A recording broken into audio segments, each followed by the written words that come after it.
Hello, everybody. So let's see. Right? Great. So yes, I'm Matt Tomlinson, XR Metaverse Lead at Mondelez International.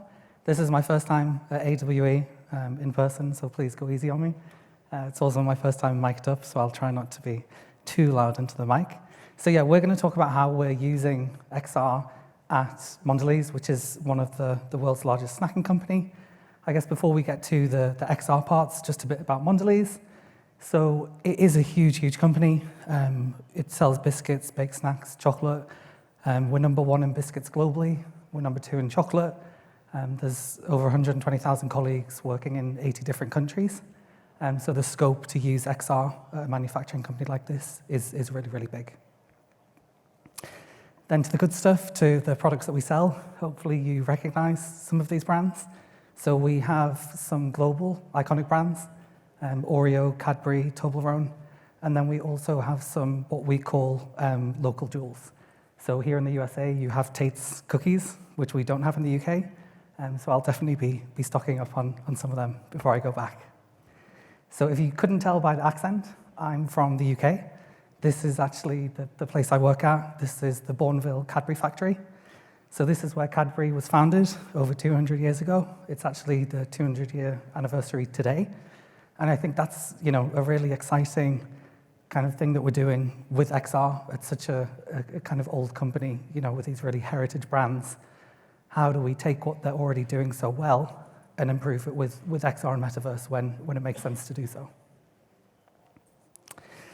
So back to XR, and I guess a bit about myself before we start. I've worked in XR for about 18 months now. My background is in design. I'm a trained 3D designer.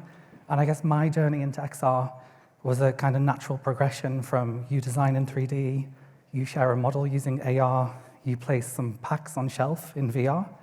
And that's really what led me to kind of join the digital team to basically work in XR full time. So at Mondelez, and don't worry, I'm not going to go through this whole slide. At Mondelez, there are two main teams that work on XR. The first is the Center of Excellence, and they are really the heart of XR at Mondelez. They are part of the digital group, or what you could call IT. They'll probably hate me for saying that. And they deal with onboarding vendors, landscaping vendors, and really getting them to kind of meet the standards that we expect at Mondelez. And they also help evangelize for XR across the business. And then you can see some of the platforms and the partners we work with. Meta, they mentioned our case study earlier in the day, but some others as well, like Polycount, Gravity Sketch, and Body Swaps. Then I work in R&D, and you can see there, we kind of describe R&D as the tip of the spear for XR and Metaverse. So if you have the Center of Excellence, they're identifying vendors, they're onboarding them. In R&D, we're quite often the ones actually using the platforms and the solutions. So you can see the varied different skills we have in a company such as Mondelez. We have product developers who are developing the cookies that you know and love. We have packaging designers who design the 3D pack. We have consumer researchers, process engineers, and nutritionists, lab analysts, and so much more. And I guess it's a great job to kind of match the kind of problems and solutions that many of these colleagues face with XR solutions. How can we help them do their job better with these digital tools? And I work in digital R&D, which, as the name suggests, we try to digitalize a lot of the work that these colleagues do. And you can see there our goal is really to deploy all models, AI, and digital twins within XR. So I'll just play a quick video which shows the projects that we've done in the last 18 months, and you'll see it's been quite a busy year. Extended reality is transforming how we work.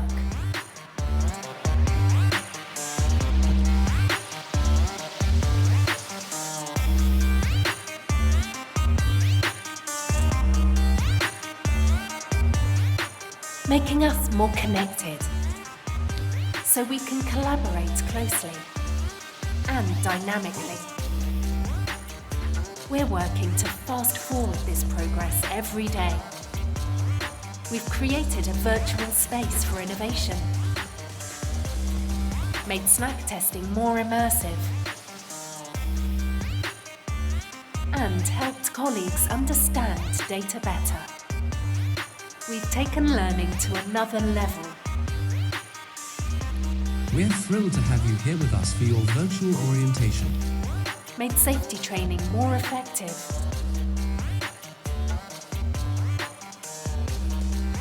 Taken colleagues to virtual stores. With digital R&D, we launched Simoa to host events in the metaverse. We've helped new joiners feel part of our family from day one.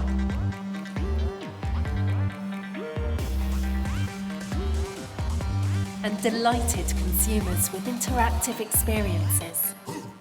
XR offers new ways to learn, collaborate, operate, and connect with colleagues, customers, and consumers.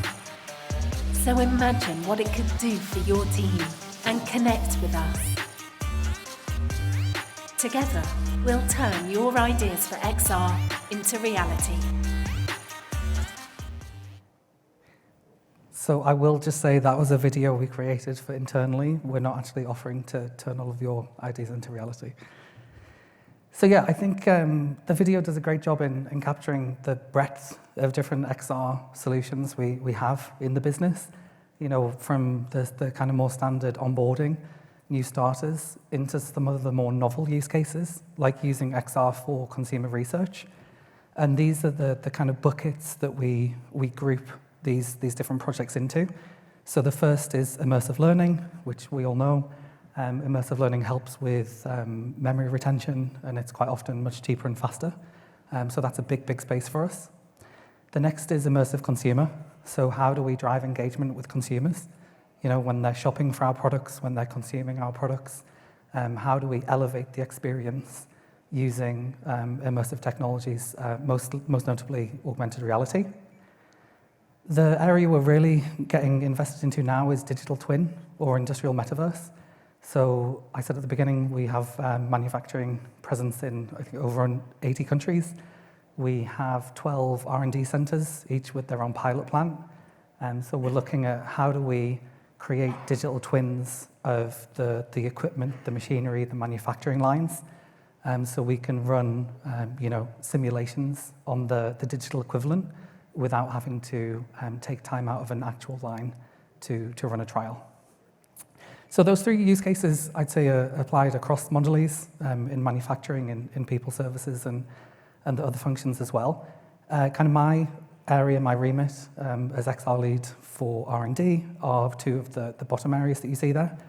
So Simoa, that is our virtual R&D center, which we created in the metaverse in October of last year. And we'll talk about that in a couple slides' time.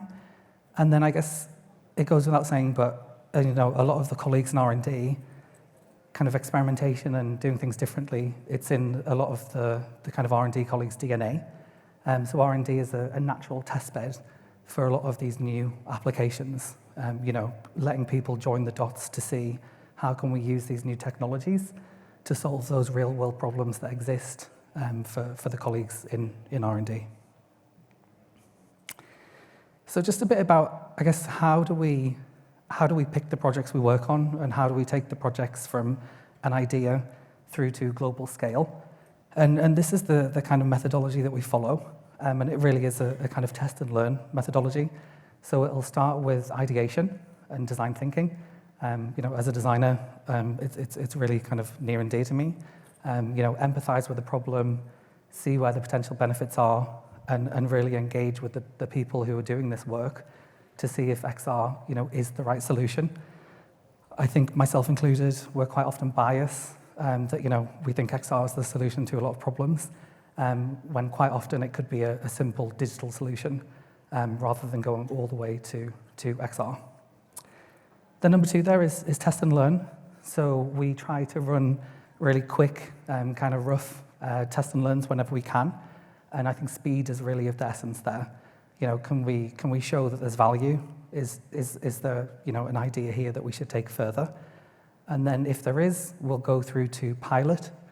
So this is when we actually apply it to a real-world project with a project team, with stakeholders, and both myself and the Centre of Excellence team will be attached to that project to follow it through, to capture all of the learnings, all of the metrics, to then decide, is this solution that we're going to scale? And then if it is, we then go to, you can see on the end there, the deployment. They're a team in the digital services that basically help deploy this globally. So how do we make this accessible for either the 90,000 colleagues across the Mondelez business or the 2,500 colleagues within R&D? And then I guess this is also something that I learned probably the hard way in the last 18 months. You know, XR does not translate well to PowerPoint. It does not translate well to a Teams call. So quite often, you know, we have these great ideas. It's going to save time. It's going to save money. And then you show it to a stakeholder. You show it to a senior leader. And they can't necessarily wrap their head around what you're actually trying to explain. So we created what we call XR and Metaverse Labs. And they are basically, it used to be a meeting room that we stole. We filled it with XR equipment and software and applications. And then colleagues can go here, they can explore, they can try the latest tech, they can try the different applications. And these have been a real big success. You know, colleagues go there, especially R&D colleagues, you know, they like to figure out solutions themselves. They don't always need to be given the answer. So this is fantastic. You know, we can send them to the XR lab, they can play around with the tech, and then they can approach us with ideas because they're the experts in the job that they do. So we opened the Bourneville XR lab in Q1 of last year. And then since we've launched another 3. So you can see we have Thane, which is in India. We have Wrocław in Poland. And a bit closer to today, we have East Hanover, which is in New Jersey. And they all follow the kind of same model. They're meeting rooms. They were meeting rooms that we have converted to these kind of immersive spaces. And we can also run events there as well. So to complement the Centre of Excellence team and myself in R&D, we also saw the need that we needed colleagues locally on the ground to help advocate for XR. I'm based in Bourneville, but there's another 12 physical locations. And it's quite hard to run demos, run pilots, and show people these apps when you're thousands of miles away in a different location. So we recruited what we call XR ambassadors. They have their own cool logo. And they're based across our 12 different tech centers. And you can see them on the map there. They're across all of the major continents. And to be an XR ambassador, they are upskilled in the different hardware and applications that we use at Mondelez. So that really helps them advocate locally. So they can go out, they can run events, and they can help steer teams to use XR when it's going to add value. And we wouldn't be where we are today without this kind of 50-strong community globally.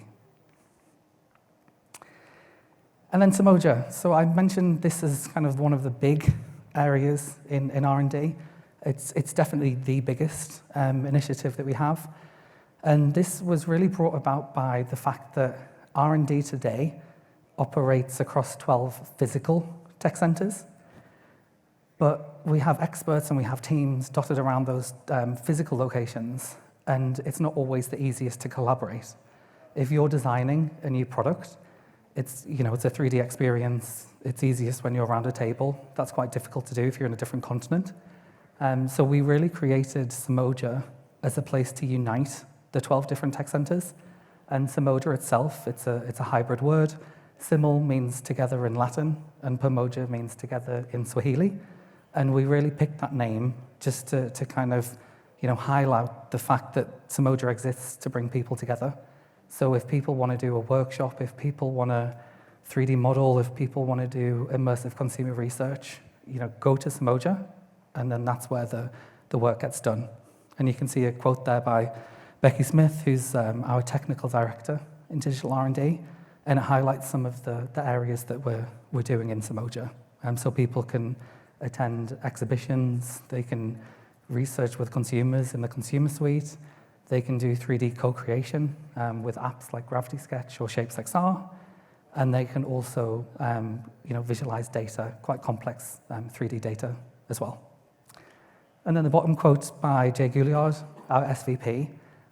Again, I think this is a real kind of benefit of Simoa. It helps drive the diversity and inclusion of our workforce, because no matter where people are based, if they're at a tech center, if they're remote, they're able to join Simoa and participate fully. And that really helps, make our ideas, makes our workshop stronger, because you're bringing in the best people from around the world to come and collaborate. So just a quick video. This really captures, what people are doing in Simoa today, and really where we want to get to in the future.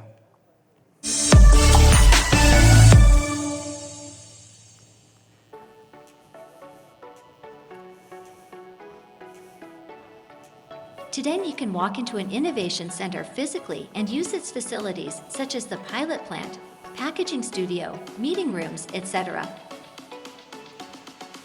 Simoa is exactly the same, only virtually. You enter Simoa through VR, desktop or mobile to access its capabilities, such as immersive learning, virtual collaboration, XR consumer research, or the digital developer portal.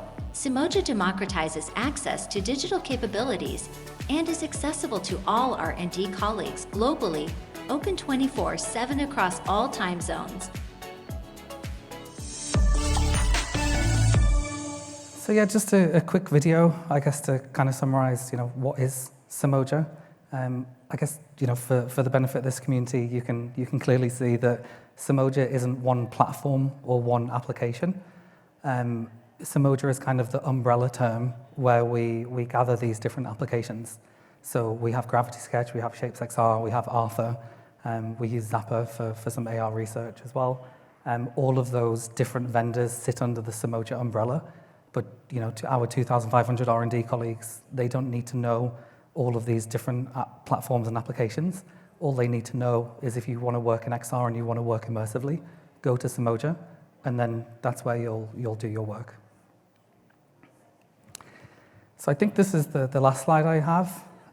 So like I said, I've been working in XR for 18 months now. I guess I put this slide together to kind of capture some of the things I wish I knew 18 months ago as I started out on this journey. So number one, I alluded to this earlier, truly do interrogate the kind of use case or the problem statement and question, is XR the right solution? Sometimes it is, sometimes it isn't. It could just be a digital solution rather than an XR solution. And again, I mentioned this, XR doesn't translate well in 2D. So do try and put as many heads into headsets as you can. And equally, if it's augmented reality, try to show the immersive experiences as best you can. Then identify colleagues that will advocate for XR internally. So I think this is another really interesting point. They don't necessarily need to be the most senior person in the business, but the more people that you can get as an ally who understand what XR can do and the benefits it can bring, that really, really helps sell ideas into the business. And that's been, one of the reasons that we've been so successful in the last 18 months. Then this one, I still find myself tripping up on. Try to avoid comparing XR to the real world. I guess, XR, we all know, is very real. It pays many of our salaries, so it's definitely real. We try to say the physical world instead of the real world, just because I guess when you refer to it as not being real, there is that kind of unconscious, if it's not real, why are we doing it? So yeah, we try to say the physical world. And then the last one, I think my IT friends will probably be laughing at, is definitely make friends with whoever controls the Wi-Fi.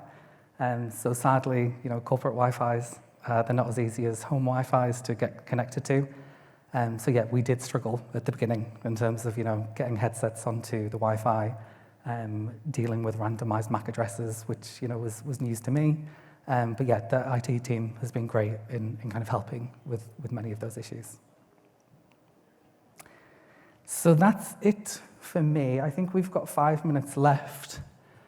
So I think we can do a few questions if people would like, and equally, if people need to run, please add me on LinkedIn and ask me questions there. Got a quick question. Yeah. So I don't remember if Mondelez is, I thought it was based out of Jersey, New Jersey, but maybe it is Britain or something. But can you share with us, is this a UK-led effort? Is this a US-led effort? Is it truly a shared effort? Can you share that? Can you share that with us? Yeah, absolutely. So I work out of the UK, and I lead XR for digital R&D. But the XR Centre of Excellence is made up of colleagues who sit in different locations. Many of them sit in the UK in the office with me, but some also work in the East Hanover location, which is New Jersey, the site that you mentioned. But yeah, they are truly global teams, and they sit in different parts of the world. Thank you. Yeah. Did you start out contracting out, or do you do all this in-house? And did you start out contracting out from the very beginning, and now you're all in-house? How has all that evolved over the last several months for you guys? Yeah, great question. So I'd say at the beginning, we were really kind of a ragtag of, use as many off-the-shelf tools as we can, and try and get them to suit what we're doing. That's really how we started out, and we'd very much crudely have to use these applications that existed to kind of do the work we wanted to do. There was a lot of compromises in doing that. As we evolved, we've slowly started to move towards kind of pro-code solutions and custom applications and software, so we can kind of flip the table and say, right, this is the specific R&D problem. The solution needs to have X, Y, Z. There are no compromises because we're paying for that solution. And I'd say a lot more of the kind of projects are more of that pro-code solution now compared to the kind of off-the-shelf solutions at the beginning. Yeah. Oh yeah, sorry, did you want another question? Okay. May sound like a funny question. Why is XR so important to a food company, which may seem like an unlikely candidate in the first place? And second question, have you found that any of these things have actually made real life work more efficient? Which one of the different aspects of the things, so many things that you've developed? Yeah, great question. So I think to answer the first question, coming from my kind of human-centered design background, we are 3D beings. We exist in a 3D world. We're most comfortable when we're interacting with things in the real world. So I do think, when we collaborate in XR, when you're standing next to your colleague as an avatar who's sitting on the other side of the world, it does feel more natural, and it does help in certain situations, particularly if there's a 3D element. So I'd say many of the applications that are focused around 3D of some sort, they're the ones that we typically use XR for, just because it's much easier to view the 3D, to interact with it, and everybody's on the same page. And I think that feeds into the second part. We've seen our most successful use cases and projects in the product design. So that's the teams who actually design the chocolate and the biscuits in 3D, and then our pack design teams. So they have been able to reduce, launch times down to days instead of previously weeks, because they're actually able to go through the entire process now in 3D. They can do their workshop in 3D, they can sketch in 3D, they can export it in 3D, they can share it as a model in AR, they can send it to a consumer in AR, they can place it on shelf in VR, and that kind of XR thread really goes from end to end for the product development process. So that's definitely been the kind of most beneficial use of XR that we've seen. And I think that's only going to grow as more and more teams start working in XR. Thank you. Yeah. Yeah, two questions. What are the main challenges to XR adoption in the company? And secondly, where are the areas of opportunity going forward? Great question. So I'd say one of the main hurdles that we faced, and it might sound like a silly one, but I guess we've experienced it. People don't like to feel like they're doing something different, or they don't feel like they don't want to feel like they're out of place, which I guess naturally when you're wearing a headset in front of your colleagues in an open plan office, there is that kind of sense of what's going on. I can't see anything, can't see people in the physical world. So we learned quite quickly that, when we are doing these VR demos, people like to be kind of, in a separate area to their colleagues, and they like to kind of experience it in their own time. Just because when we were doing this in kind of big open environments, people tended to feel quite uncomfortable, and they got quite reserved. And then the second question, I think, was opportunities. Yep. So I think very much industrial metaverse. We started with collaboration, we went to consumer research, and we went with immersive training. I'd say they were relatively straightforward because so many of you in the audience have done a lot of work previously in these areas. Whereas I think industrial metaverse, that's the one where we can truly create value because we can get people to do simulations in the metaverse on digital equipment, 2, 3, 4, 5 times, and then only have to do one physical manufacturing trial. Whereas today, it's flipped. People are doing 2, 3, 4 physical trials. That produces waste. We're having to send product through equipment. We're having to dispose of it. Whereas we want to get to, can we just do one manufacturing trial to prove everything works? And that's off of, several successful digital trials. So I'd say industrial metaverse, that's really where we're aiming for in the future. Yeah, so with that, what are the savings or the metrics with the 1-to-5 ratio change? Sorry, I didn't hear the second part.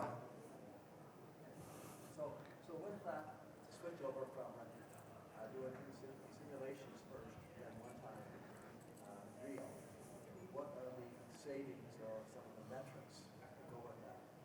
Yeah, so I would say industrial metaverse is something that we're starting to do. We're scoping it out. We don't do that currently today, but I'd see it as very similar to the savings that we've seen in the 3D development and the kind of XR design space.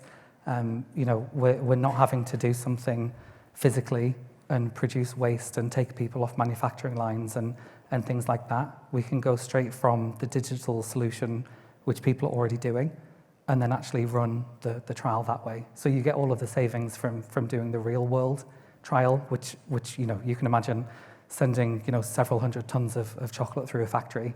You're basically eliminating all of that time, those materials as well. So would the savings be in the tens of thousands or hundreds of thousands or millions of dollars? Tough one to answer, but I'd say, the size of a company like Mondelez, when you extrapolate, if we're saving tens of thousands across hundreds of factories, I'd say you could get into the potential millions. I think it is one of the big areas that we're looking at. Oh, yeah, thank you. Yeah, great, thank you. Hope you enjoyed.